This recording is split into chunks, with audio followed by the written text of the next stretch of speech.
आइए हम एक बार आपको फिर से रिवाइज करा देते हैं। नाम लीजिएगा, ऑक्सीकरण बोले, उपचयन, अपचायक, अपकारक या ऑक्सीडेशन। इधर हो जाएगा अपकरण, अपचयन, उपचायक, ऑक्सीकारक, इसको बोलते हैं रिडक्शन। यहाँ इसमें होता है ऑक्सीजन जुटता। ऑक्सीकरण कहने का मतलब है जैसे में क्या होता है ना कि जिसका संख्या ज़्यादा रहे उसका नाम हम लोग देते हैं। जैसे में हमें एक तरह से लेते हैं, आप यहाँ जात पात नहीं लीजिए। जैसे में हो जाता है कहीं कहीं देखिए यादव टोला, इसका कहने का मतलब यादव की संख्या ज़्यादा है तो ऑक्सीकरण संख्या, इसका कहने का मतलब ऑक्सीजन की संख्या ज़्यादा है तो इधर क्या हो जाता है ऑक्सीजन जुटता और इधर ऑक्सीजन घटता। यहाँ हाइड्रोजन हो जाएगा घटता, इधर हो जाएगा हाइड्रोजन जुटता। और ये जहाँ हाइड्रोजन जुटेगा उधर इलेक्ट्रॉन का क्या होगा, ग्रहण होगा। जहाँ हाइड्रोजन जुटता उधर इलेक्ट्रॉन का ग्रहण होगा और जहाँ हाइड्रोजन घटता उधर क्या होगा, इलेक्ट्रॉन का त्याग होगा। इधर देखिएगा हाइड्रोजन घटता यानी इलेक्ट्रॉन का त्याग होता और इधर हाइड्रोजन जुटता यानी इलेक्ट्रॉन का ग्रहण होता। तो आपसे इतना प्रश्न एग्जाम में पूछेगा। और इसको हम लोग क्या बोलते हैं, इसी को बोलते हैं रेडॉक्स अभिक्रिया। जिस अभिक्रिया में ऑक्सीकरण और अपकरण दोनों साथ साथ होता है तो उसी को बोलते हैं रेडॉक्स अभिक्रिया। तो चलिए अब हम लोग प्रश्न पे चलते हैं। हेलो फ्रेंड, मैं नीतीश कुमार आप सभी का स्वागत करते हैं स्टडी लिंक में। दोस्तों, आपका क्लास बहुत दिन से रुका हुआ था क्योंकि तबीयत खराब हो गया था। तो चलिए आज हम लोग फिर से क्लास को कंटिन्यू करते हैं और एक बार हम आपको रिकैप कर देते हैं जो पीछे बताए थे। हम आपको बताए थे धातु, अधातु और उपधातु की पहचान कैसे करेंगे, जिसमें हम आपको बताए कि जिसका बाह्यतम कक्षा में 1, 2 और 3 इलेक्ट्रॉन होगा तो उसको हम बोलेंगे धातु, और अधातु बोलेंगे जिसके बाह्यतम कक्षा में 5, 6, 7 इलेक्ट्रॉन होगा उसको बोलेंगे अधातु। और उपधातु किसको बोलेंगे, जिसके बाह्यतम कक्षा में कितना होना चाहिए, 4 इलेक्ट्रॉन होना चाहिए। और आपको हम बताए थे इसको पहचान कर, जैसे हम आपसे यहाँ हम आपको बता रहे हैं कि इसमें जैसे आपसे पूछ देगा कि जो सोडियम है किस आवर्त का तत्व है, जो सोडियम है किस आवर्त का तत्व है, यह पूछेगा या किस वर्ग का तत्व है। तो हम आपको आवर्त निकालने के लिए बता दिए थे और इसको पहचान करने के लिए भी बता दिए थे और ये भी हम आपको बता दिए थे कि यह किस वर्ग का हम लोग कैसे निकालेंगे, यह किस कक्षा में है, तो ये भी हम आपको बता दिए थे। तो एक बार आप जाकर इसका पार्ट 1 हो उसको देख लीजिएगा। वहाँ जो हम आपको बताए थे केमिस्ट्री से रिलेटेड कुछ बताए, लेकिन इसको हम विस्तार में बहुत ज़्यादा मतलब हम लोग विस्तार में इसको जब जानेंगे केमिस्ट्री के जब टॉपिक पढ़ेंगे, क्योंकि हम लोग यहाँ पढ़ रहे हैं धातु, अधातु और उपधातु के बारे में, तो हम आपको उतना डीप में नहीं लेकिन फिर भी बहुत ज़्यादा बता दिए थे। लेकिन हम लोग जब केमिस्ट्री के टॉपिक पढ़ेंगे, जब पढ़ेंगे इलेक्ट्रॉनिक कॉन्फ़िगरेशन जिसको बोलते हैं इलेक्ट्रॉनिक विन्यास, तो हम आपको और भी डिटेल से बता देंगे कि जिसमें आपको S block, D block, P block ये निकालने के लिए भी हम आपको यहाँ भी बताएं, लेकिन वहाँ और अच्छे से बता देंगे। और वर्ग निकालने के लिए बता देंगे क्योंकि इसमें वर्ग निकालने के लिए नहीं बताए थे, तो आवर्त निकालने के लिए बता दिए। तो आप एक बार जाकर वीडियो देख लीजिएगा पार्ट नंबर 1। जैसे में आपको क्या पूछेगा कि सोडियम किस आवर्त का है, तो देखिए आवर्त कहने का मतलब ऊपर से आपको काउंटिंग करते हुए आना है। जैसे ऊपर से हम लोग काउंटिंग करेंगे 1, 2, 3, तो एक कैमो आवर्त में आ गया, तीसरा आवर्त में। आवर्त मतलब जो हो गया, जो बड़ा लाइन है जो इस तरह से है, ए लाइन, ए आपका आवर्त हो गया। और वर्ग कहने का मतलब है कि ए जो लाइन है ए आपका वर्ग हो गया। तो वर्ग निकालने के लिए हम आपको वहाँ नहीं बताए थे, तो आपको हम बताएं क्योंकि ये मेन रूप से केमिस्ट्री का टॉपिक है। क्योंकि केमिस्ट्री अगर आपको इलेक्ट्रॉनिक विन्यास जिसको हम बोलते हैं इलेक्ट्रॉनिक विन्यास या हम बोल सकते हैं इलेक्ट्रॉनिक कॉन्फ़िगरेशन अगर आपको आता है तो केमिस्ट्री का 20 से 20%, 20 या 80%, हम लोग 18 नहीं, 80 मतलब हो जाएगा 80, 18% मतलब कवर हवा का हो जाएगा।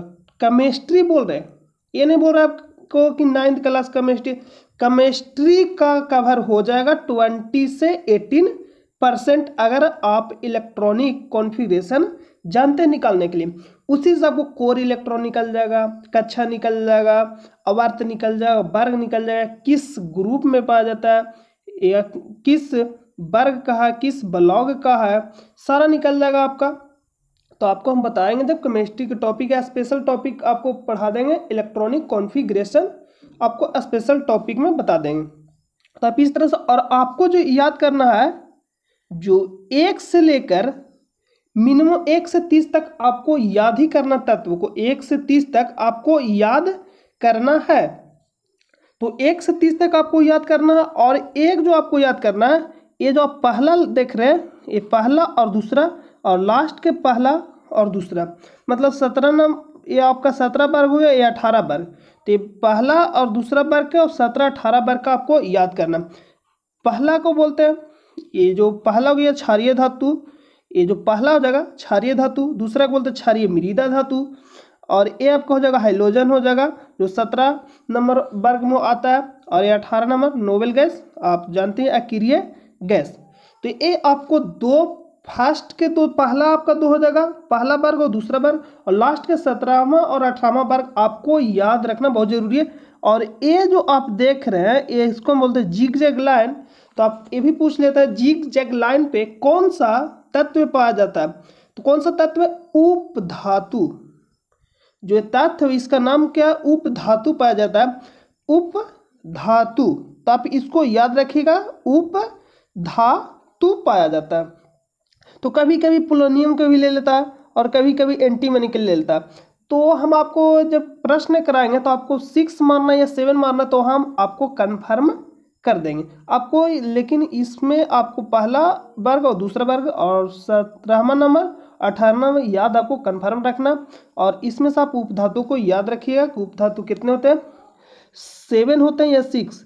अगर दोनों ऑप्शन में तो 6 को मारिएगा सब पहले, अगर 6 नहीं है तो 7 को मारिएगा, क्योंकि यहाँ जो पोलोनियम है एक क्या हो जाएगा, यहाँ देखिए पोलोनियम के भी ले रहा है, पोलोनियम और स्टैटिन को भी ले रहा है। तो कई किताब में 6 भी देता है और 7 भी देता है। तो इसको हम वहाँ कन्फर्म कर देंगे जब आपको क्वेश्चन आंसर कराएंगे। तो आप इतना को याद जरूर रखिएगा। तो चलिए हम आप लोग अब सीधा चलते हैं। तो जो सोडियम कैमा वर्त में, तीसरा वर्त में, एल्युमिनियम भी तीसरा वर्त में, देखिए यहाँ से देखिए एल्युमिनियम, तो ये सब हम आपको निकालने के लिए बता दिए थे। अब आइए हम आपको, अब चलते हैं टॉपिक पे। आपको पता है कि धातु जो बाह्यतम कक्षा में कितना होना चाहिए इलेक्ट्रॉन, 1 2 3, और जिसका बाह्यतम कक्षा में होगा 5 6 7 उसको बोलेंगे अधातु, और जिसका बाह्यतम कक्षा में होगा 4 उसको बोलेंगे उपधातु, मेटालॉइड। ठीक है, तो टॉपिक है धातु। धातु कहने का मतलब इसके बाह्यतम कक्षा में 1 2 तथा 3 इलेक्ट्रॉन होते हैं। ये इलेक्ट्रॉन त्याग करके धन आयन बनाने की प्रवृत्ति रखते हैं। धन आयन कहने का मतलब है, जैसे में धन आयन, जैसे में आप मान लीजिए कि Na+, इसका मतलब आप क्या समझे? जैसे में आपसे मान लीजिए कि यहाँ प्रश्न बने Na+, तो इसका मतलब कहने का मतलब हो गया धन आयन। तो इसका कहने का मतलब हो गया कि यह त्याग कर रहा है। क्या कर रहा है? त्याग कर रहा है। अगर प्लस का साइन है तो इसका कहने का मतलब त्याग कर रहा है। प्लस कहने का मतलब है ये किसी को त्याग कर रहा है। अगर मान लीजिए माइनस है तो इसका कहने का मतलब है किसी से क्या कर रहा है, ले रहा है इलेक्ट्रॉन। ठीक है, जैसे में मान लीजिए कि माइनस का मतलब होता है ऋण, तो ऋण कहने का मतलब किसी से लेना, तो ही तो ऋण रहेगा, तो इसलिए माइनस हो गया, तो यानी ऋण किसी से ले रहा है। और प्लस कहने का मतलब है किसी को दे रहा है, इलेक्ट्रॉन को त्याग कर रहा है, और माइनस मतलब ग्रहण कर रहा है। माइनस करने का मतलब ग्रहण कर रहा है, यानी ऋण लिया है, और प्लस मतलब त्याग कर रहा है। आप इसको ध्यान दीजिएगा, प्लस मतलब त्याग कर रहा है और माइनस मतलब ग्रहण कर रहा है। तो प्लस मतलब रहेगा तो इलेक्ट्रॉन त्याग कर रहा है, तो इलेक्ट्रॉन की कमी होगा, और माइनस रहेगा तो इसका कहने का मतलब इलेक्ट्रॉन को ग्रहण कर रहा है, यानी इलेक्ट्रॉन बढ़ेगा। तो आप इसको हम कहाँ बताए थे कन्फर्म? अगर इसको जानना चाहते हैं तो आप, एक हम कल वीडियो डाले थे जिसमें आपको ऑक्सीकरण और अपकरण को रिवीजन कराए थे, तो आप उस वीडियो को पूरी तरह से देख लेगा, तो उससे बहुत ज्यादा प्रश्न पूछता है ऑक्सीकरण और अपकरण। वहां आप इसके बारे में आप जरूर पढ़े होंगे, तो आप जाकर उस वीडियो को नहीं देखोगे, देख लीजिएगा, या आपको वीडियो, इसी वीडियो के डिस्क्रिप्शन में लिंक मिल जाएगा, वहाँ से भी आप जाकर देख सकते हैं। तो ये आपका हो गया कि ये इलेक्ट्रॉन त्याग करके धन आयन बनाने की प्रवृत्ति रखते हैं। हाइड्रोजन के बाह्यतम कक्षा में एक इलेक्ट्रॉन होते हुए भी यह धातु नहीं बल्कि अधातु है।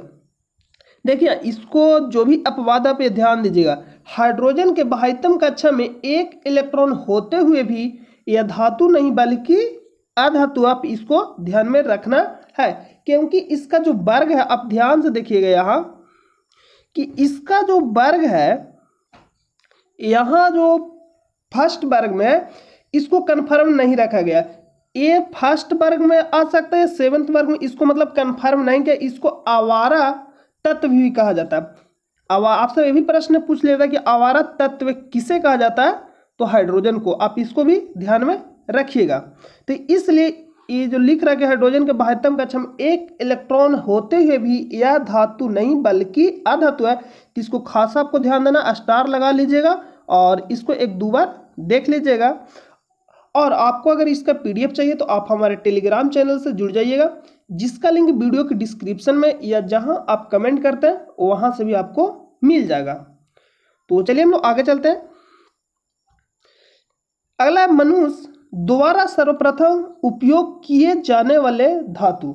मनुष्य द्वारा सर्वप्रथम उपयोग किए जाने वाली धातु तो कौन सा हो जाएगा, तांबा। अगला पॉइंट है कि मनुष्य द्वारा सर्वाधिक उपयोग किए जाने वाली धातु लोहा। देखिए प्रश्न दो तरह से पूछ सकता है। पहला एक प्रश्न आपसे बनेगा कि मनुष्य द्वारा सर्वप्रथम उपयोग किए जाने वाले धातु, इसका कहने का मतलब सर्वप्रथम किस धातु को उपयोग किया, यानी तांबा। लेकिन अगर बोलता कि मनुष्य द्वारा सर्वाधिक उपयोग, कहने का मतलब सबसे ज्यादा, प्रथम बार तो तांबा को उपयोग किया लेकिन हम लोग उसको सबसे ज्यादा उपयोग नहीं किए, फर्स्ट बार किए लेकिन सबसे ज्यादा उपयोग नहीं किए। लेकिन जो सेकेंड प्रश्न है कि मनुष्य द्वारा सर्वाधिक उपयोग किए जाने वाले जो धातु है कौन सा, लोहा। लोहा देखिए हर एक चीज में ही हम लोग उसको उपयोग करते हैं, मतलब कुछ भी लोहा का हम लोग बना लेते हैं। इसलिए सर्वाधिक अगर आपसे पूछ देगा कि सर्वाधिक उपयोग किए जाने वाले धातु पूछेगा तो लोहा, और सर्वप्रथम उपयोग किए जाने वाले अगर धातु बोलेगा तो तांबा। आप इसको खासा ध्यान दीजिएगा। अगला पॉइंट है मानव शरीर में सर्वाधिक मात्रा में पाई जाने वाली धातु। मानव शरीर में सर्वाधिक मात्रा में पाई जाने वाली धातु कौन सा है, कैल्शियम। सर्वाधिक मात्रा में पाई जाने वाली धातु कौन सा है, कैल्शियम। देखिए आपको मानव शरीर में, आपको सिर्फ अभी यहाँ धातु के बारे में पढ़ रहे हैं, तो हम ज़्यादा टॉपिक से अलग नहीं जाएंगे, नहीं तो बहुत ज़्यादा लॉन्ग वीडियो बन जाएगा। तो मानव शरीर में सर्वाधिक मात्रा में पाया जाने वाला धातु कैल्शियम है। तो इसको हम एक्स्ट्रा जब पढ़ाएंगे तो अलग से हम जब वहाँ प्रश्न कराएंगे तो वहाँ हम आपको बता देंगे। अगला कि भूपर्पटी पर धातुओं का क्रम। धातुओं का क्रम कहने का मतलब है एल्युमिनियम हो गया, सबसे ज़्यादा धातु पूछेगा तो Fe हो जाएगा, उसके बाद कैल्शियम, उसके बाद सोडियम, उसके बाद क्या हो जाएगा, सोडियम। लेकिन ये तो धातु क्रम है। आपसे पूछे सर्वाधिक उपधातु कौन सा है, सर्वाधिक अधातु कौन सा पाया जाता है। अगर आपसे प्रश्न ये भी पूछता है कि सबसे सर्वाधिक कौन सा तत्व पाया जाता है भूपर्पटी में, तो ये सब मैं आपको नहीं अभी बता सकते, क्योंकि धातु अधातु हम लोग अभी पढ़ रहे तो बहुत ज़्यादा अलग जाएंगे टॉपिक से, तो ज़्यादा टाइम जाएगा। तो इसको हम एक स्पेशल या जब हम आपको प्रश्न कराएंगे तो वहाँ आपको हम सारा बता देंगे कि किस तरह से इसमें प्रश्न आपसे पूछेगा, सारा कन्फ्यूजन आपका दूर हो जाएगा। तो अगला पॉइंट पे चलते हैं। अगला पॉइंट है, देखिए आप जूम करके देख सकते हैं।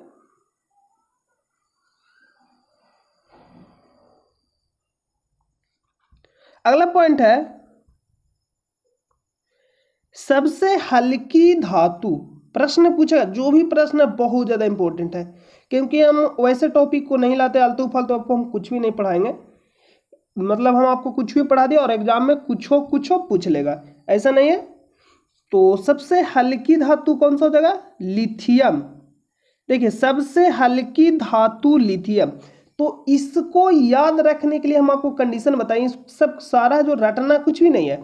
आपको सबसे पहले पीरियोडिक टेबल को आपको याद करना है। आपको बोले 1 से 30 तक आपको पीरियोडिक टेबल में तत्व को याद करना है, परमाणु संख्या, तो ही आप केमिस्ट्री को सीख पाइए, क्योंकि सारा इसी पे खेल मतलब चलता है। तो आपको 1 से 30 तक आपको परमाणु संख्या याद रखना, और उसके बाद 30 के बाद जो भी इंपॉर्टेंट है उसको याद रखना। जैसे में आयोडीन हो गया, सोना हो गया, चांदी हो गया, पारा हो गया, तो ये सब आपको मतलब याद रखना था। हम आपको अभी आपको याद रखना 1 से 30 तक, और बाद में जो आपको बता देंगे उसको आपको इंपॉर्टेंट याद रख लेना।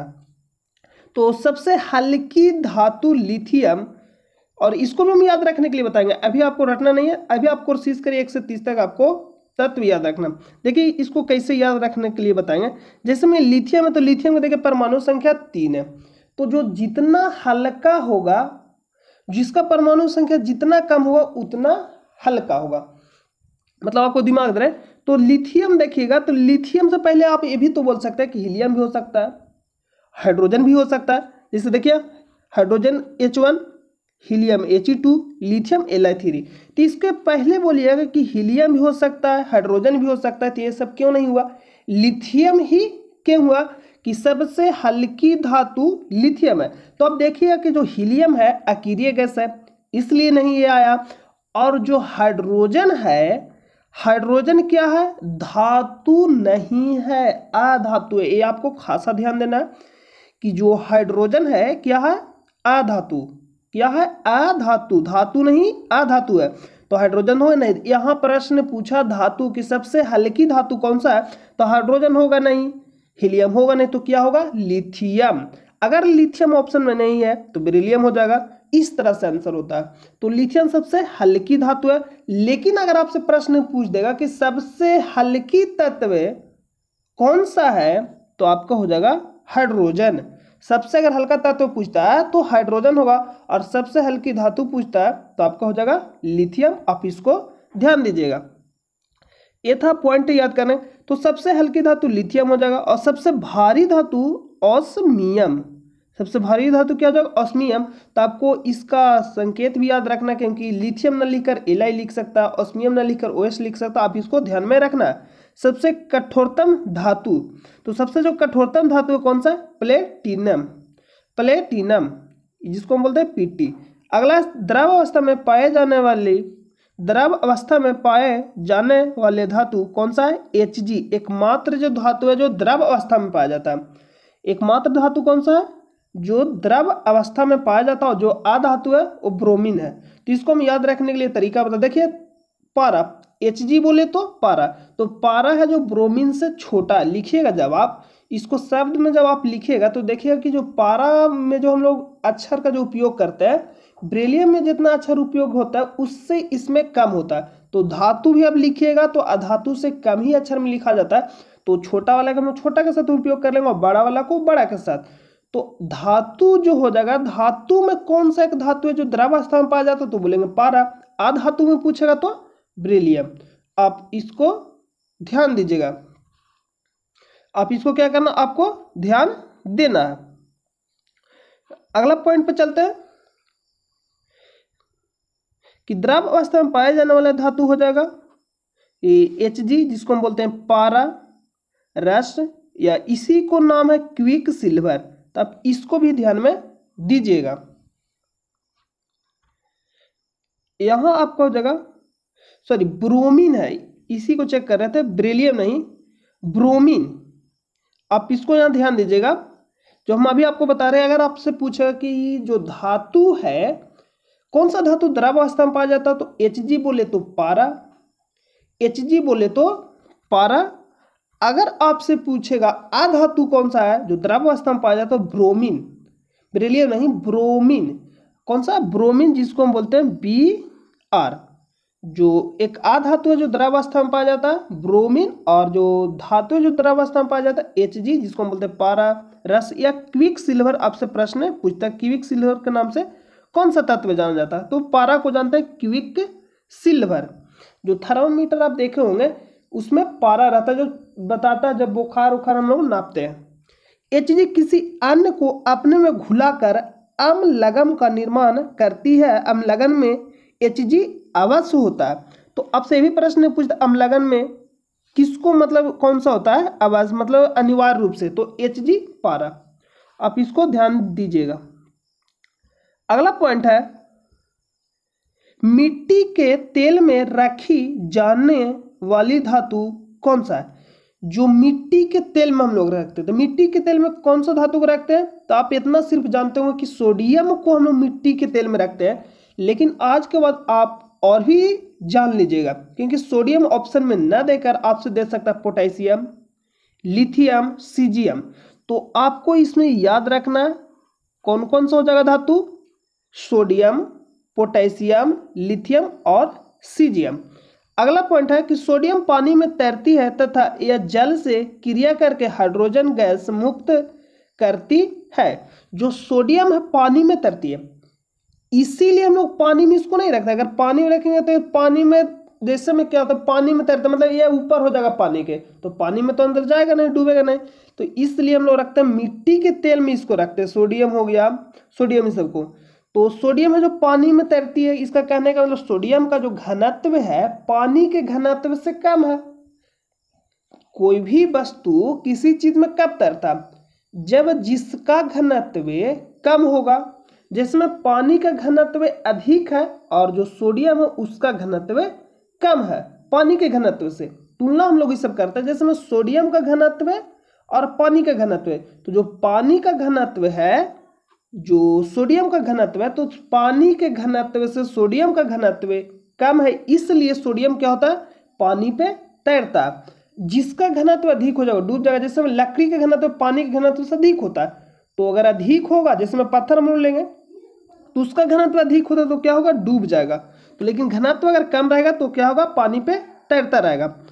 अगला पॉइंट है, सोडियम मुलायम होता है, इसे चाकू से भी काटा जा सकता है। जो सोडियम होता है क्या होता है? मुलायम होता है, इसे चाकू से भी काटा जा सकता है। आप इसको ध्यान दीजिएगा। सोडियम बेंजीन तथा ईथर में विलय होता है। आप इसको भी ध्यान देना कि सोडियम किस में होता है विलय? बेंजीन तथा ईथर में विलय होता है। बेंजीन का सूत्र है C6H6। अगला पॉइंट है कि धातुओं का घनत्व उच्च होता है तथा यह विद्युत का सुचालक होता है। धातुओं का घनत्व उच्च होता है तथा यह विद्युत का सुचालक होता है।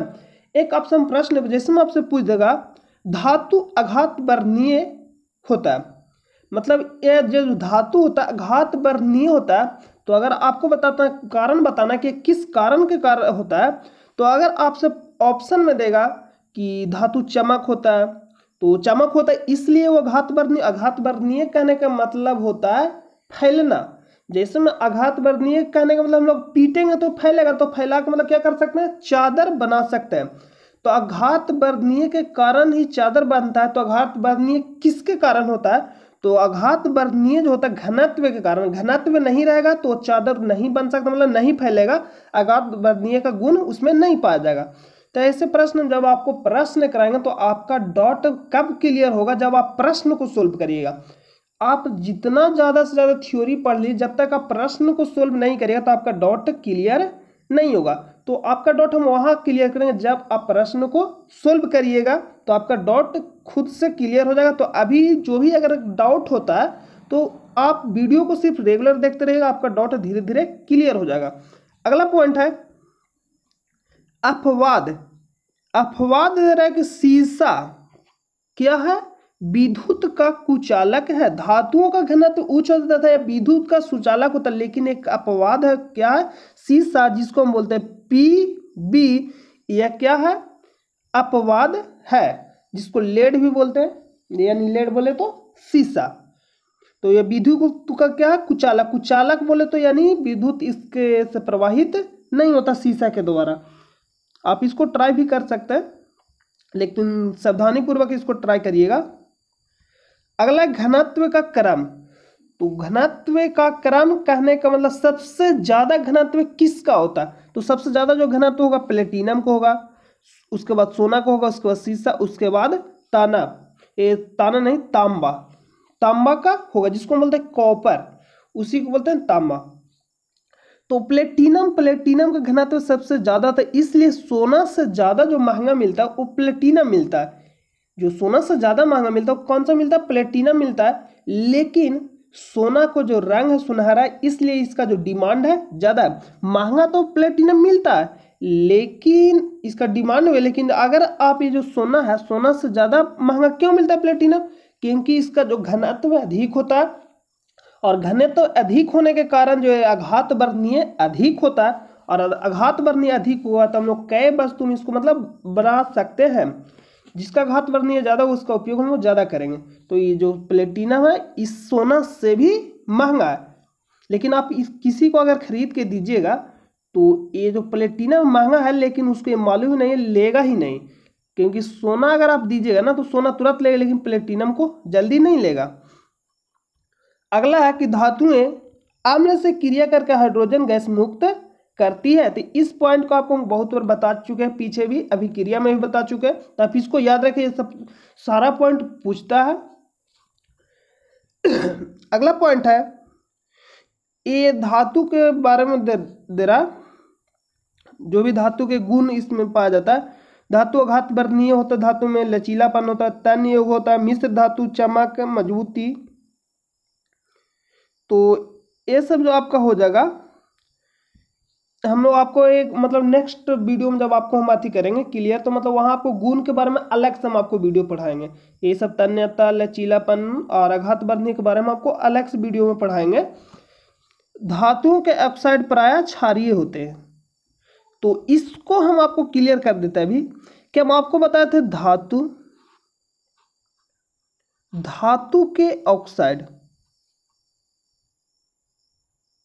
धातु के ऑक्साइड, धातु के ऑक्साइड बताए थे और एक बताए थे अधातु के ऑक्साइड। अधातु के ऑक्साइड, तो धातु का ऑक्साइड होता है क्षारीय होता है, रटना नहीं, एकदम बिल्कुल सिंपल है। और अधातु का ऑक्साइड होता है जो अम्लीय होता है। बहुत ज्यादा प्रश्न पूछता है और इससे रिलेटेड हम आपको प्रश्न भी कराए थे जब आम्ल क्षार कराए थे। तो धातु के ऑक्साइड क्षारीय और अधातु के ऑक्साइड अम्लीय। देखिए अधातु आ से अम्लीय, अधातु आ से अम्लीय, और धातु एक बची है क्षारीय, यानी धातु के ऑक्साइड क्षारीय, अधातु अम्लीय, अधातु अम्लीय। तो अधातु के ऑक्साइड पूछेगा तो अम्लीय और धातु के ऑक्साइड पूछेगा तो क्षारीय। आप इसको बहुत अच्छे तरह से क्लियर कर लीजिएगा, और इसमें आप डॉट भी अब नहीं कर सकते क्योंकि आज से मिला देना है अम्लीय, यानी अधातु अम्लीय और धातु के ऑक्साइड क्षारीय।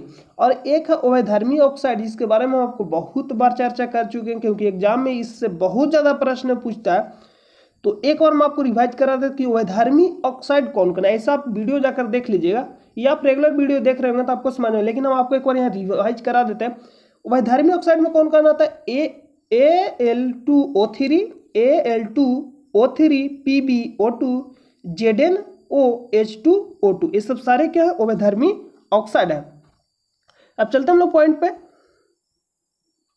अगला Zn को फिलोसफर वुल या यशद पुष्प कहते हैं। ये बहुत ज्यादा प्रश्न पूछता है। तो ZnO यानी जिंक ऑक्साइड को फिलोसफर वुल या यशद पुष्प भी कहते हैं, यशद फूल भी बोल सकते हैं। ढलवा लोहा लोहा का अशुद्ध रूप होता है तथा इसमें कार्बन की मात्रा अधिक होती है। जो ढलवा लोहा है, लोहा का अशुद्ध रूप होता है तथा इसमें कार्बन की मात्रा अधिक होती है, लगभग 2 से 5%। जो ढलवा लोहा है उसमें कितना परसेंट होता है? जो कार्बन रहता है 2 से 5%। आप इसको ध्यान दीजिएगा। जो ढलवा लोहा है इसमें बहुत ज़्यादा होता है, जो कार्बन है सर्वाधिक। यहाँ देखिए ढलवा लोहा लोहा का शुद्ध रूप है, लोहा का अशुद्ध रूप होता है तथा इसमें कार्बन की मात्रा अधिक होता है, लगभग 2 से 5%। अगला है पिटवा लोहा लोहा का शुद्ध रूप है और इसमें कार्बन सी का मात्रा कम है होती है, 0.12 से 0.25%। इस्पात एक मिश्र धातु है जिसे सामान्यतः बेसेमर विधि द्वारा बनाई जाती है। तो ये सब आपको पॉइंट याद रखना। अगला पॉइंट है स्टील को नरम बनाने की क्रिया को ताप अनुशीलन कही जाती है। जो स्टील को हम लोग नरम बनाने के लिए क्या कहते हैं, ताप अनुशीलन कही जाती है। स्टील को अधिक कठोर बनाने के लिए उसमें कार्बन की मात्रा बढ़ा दी जाती है। तो कार्बन से हम लोग क्या करते हैं, कठोर बनाते हैं। और आपसे जंग रोधी बनाने के लिए क्रोमियम को उपयोग करते हैं, लेकिन अगर क्रोमियम ऑप्शन में नहीं रहता तो हम लोग कार्बन को ही मारते हैं। तो सब आपको सारा जो डाउट होगा जब प्रश्न क्लियर करेंगे तो आपका डाउट क्लियर हो जाएगा। अगला पॉइंट है कि स्टेनलेस स्टील में जंग नहीं लगती क्योंकि इसमें क्रोमियम की मात्रा होती है। तो अभी आपको तुरंत बताया कि जंगरोधी बनाने के लिए हम लोग किसका उपयोग करते हैं, क्रोमियम का, लगभग 11 से 15% होता है। तो आई होप कि आपको सारा क्लियर, आज का जो भी टॉपिक पढ़ा आपका क्लियर हो गया होगा। और अगले वीडियो में हम लोग पढ़ेंगे धातु के बारे में, जिसको बोलते हैं नॉन मेटल। तो आज हम लोग पढ़े अधातु के जो भी पॉइंट था, और अगले वीडियो में पढ़ेंगे धातु के पॉइंट, जो भी प्रश्न आपसे प्रश्न पूछेगा, मतलब जो भी एग्जाम में। तो आई होप कि आपको इस वीडियो में जो भी हम आपको बताया सारा डाउट क्लियर हो गया होगा। और अगर डाउट जो भी रह गया होगा तो आपका डाउट धीरे धीरे क्लियर होगा जब आप पूरा टॉपिक को जब आप कवर कर लीजिएगा। तो अगर आप डाउट होता तो आप हमें कमेंट करिएगा, लेकिन अभी अगर डाउट हो रहा है तो सारा जब तक आप कवर नहीं करिएगा टॉपिक को तो थोड़ा बहुत डाउट रहेगा ही। तो हम जो इंपॉर्टेंट पॉइंट आपको बताए एक बार हम आपको रिवाइज करा देते हैं। जैसे पूछेगा धातु के बाह्यतम कक्ष में कितने इलेक्ट्रॉन होते हैं, तो 1 2 3। अगर अधातु के बाह्यतम कक्ष में पूछेगा तो 5 7 8 भी कभी कभी ले लेता है, तो क्योंकि लेकिन 8 जो है अक्रिय गैस में आता है। तो आपको ध्यान देना 5 6 7। और उपधातु के बाह्यतम कक्ष में कितने इलेक्ट्रॉन होते हैं, तो 4 होते हैं। तो इसको हम लोग विस्तार से कहाँ पढ़ेंगे, अभी हम आपको बताएं कि केमिस्ट्री के 20% इलेक्ट्रॉनिक कॉन्फ़िगरेशन पे आधारित है, यानी इलेक्ट्रॉनिक विन्यास। और आपको पीरियोडिक टेबल आपको 1 से 30 तक याद रखना है। इतना ही आपका केमिस्ट्री बोल रहे हैं, ये नहीं किसी हम बोल रहे हैं 9th क्लास केमिस्ट्री का 20% आपका कवर हो जाएगा इससे आधारित। तो आप इसको ध्यान में रखिएगा। और आपको हम बताया कि धातु का ऑक्साइड क्षारीय, अधातु अम्लीय, और वही धर्मी ऑक्साइड में बताया Al2O3, PbO2, ZnO, H2O2, ये सब क्या है, वही धर्मी ऑक्साइड है। और आपको बताया कि जो एकमात्र धातु है जो द्रवावस्था में पाया जाता है पारा। अधातु पूछेगा तो ब्रोमीन, लेकिन हम लोग कल इस वीडियो को में और भी अच्छे तरह से जान लेंगे। अधातु के बारे में कल हम लोग पढ़ेंगे नॉन मेटल। तो आई होप कि आपको जो भी हम बताए सारा डाउट क्लियर हो गया होगा। तो चलिए हम लोग मिलते हैं नेक्स्ट वीडियो में, और आप हमारे टेलीग्राम चैनल से जुड़ जाइएगा। अगर आपको वीडियो अच्छा लगे तो आप चैनल पे नए हैं तो चैनल को सब्सक्राइब कर ले और बेल आइकन को प्रेस कर दे। तो चलिए हम लोग मिलते हैं नेक्स्ट वीडियो में, जब तक के लिए अपना ख्याल रखिए। जय हिंद, जय भारत।